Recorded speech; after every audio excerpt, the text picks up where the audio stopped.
Hello, thank you for joining us today. We are Team 13, and today we would like to discuss with you the factors that will play a role in United Cereal's decision to make Healthy Berry Crunch a Europe-wide brand.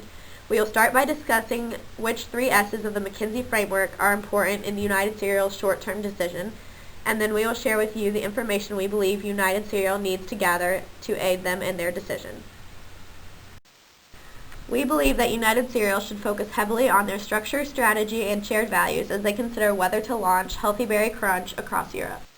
First, looking at structure. Currently, United Cereal has national subsidiaries led by country managers. Each country manager creates and promotes their own products specific to their country's preferences. The goal is to increase local profits. If they were to move to one brand, their reporting structure would see significant changes. 2 options evolve in the debate between creating teams that would promote their product in their respective regions, or having one formal reporting structure with one clearly defined manager and everyone working together over all of Europe. In order to increase local profits and build competitive advantages over their competition, UC needs to focus on strategy. In launching Euro brand, UC should design a strategy to gain first mover advantages in each country, not to create copycats as it had done in launching Pod Cafe. UC's cross-market coordination strategy in a European perspective will lead to sustained competitive advantage. We also believe UC needs to focus on their shared values when implementing this decision. The company was originally established with the values of commitment, diligence, and loyalty. In the short term, the company should focus on the value of their customers. They need to listen and be committed to them in order to ensure they are making the correct decisions.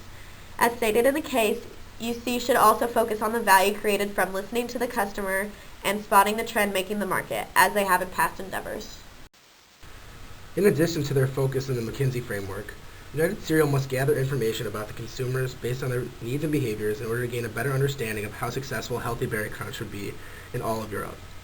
Additionally, how United Cereal will promote their products will require significant research as well.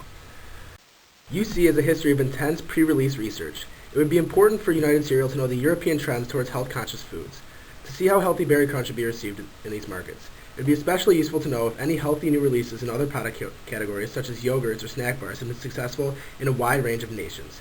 UC has conducted market research in France for HBC, and based on the reactions, had improved their product and reached a 64% rate of planned repurchase, which is 4% above UC's minimum. This, however, is only market research in one country. In order for a Euro brand to succeed, especially with a breakfast food where we see so much geographic differentiation, United Cereal needs to know that other countries in Europe will respond similarly. UC would also need to know how organic foods have been priced in Europe and how price elastic those products are. It'd be difficult to promote HBC at a price premium in one country and as a discount brand in another without upsetting consumers. So UC would need to do research on finding a price point that the majority of consumers across many nations in Europe would be willing to pay. UC will also need to segment their target markets in order to estimate how successful their options will be. UC will need to choose how they would like to segment their markets. According to this case study, consumer tastes are converging, enabling Healthy Berry Crunch to be very successful as a Euro brand using intermarket segmentation. If UC chooses to launch Euro brand, UC needs information about the buyer's distinct needs and characteristics based on geographical, cultural, and economic factors. After gathering this information, UC will be able to form clusters of countries with similar consumer needs and buying behavior. Once target markets are selected, the company will have to make its decision as to how it will position its product in each segment.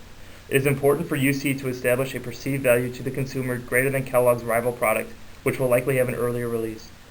To do this, UC needs to gather information about differentiating points of the health benefits of their cereal. Once the target markets are selected, the company will have to make the decision as to how it will position its product to each segment. It is important for UC to establish a perceived value to the consumer greater than Kellogg's rival product, which will likely have an earlier release. To do this, UC needs to gather information about the differentiating points of the health benefits of their cereal. Creating a solid positioning platform, UC would need to know if a simultaneous release would give them a competitive advantage by avoiding copycat products. In conclusion, Brill must concentrate on the structure, strategy, and culture of United Cereal. This product can succeed as a Euro brand if they gather exceptional consumer behavior and promotional research. A competitive advantage is a very real possibility for UC in the future if a Euro brand is introduced, the UC way.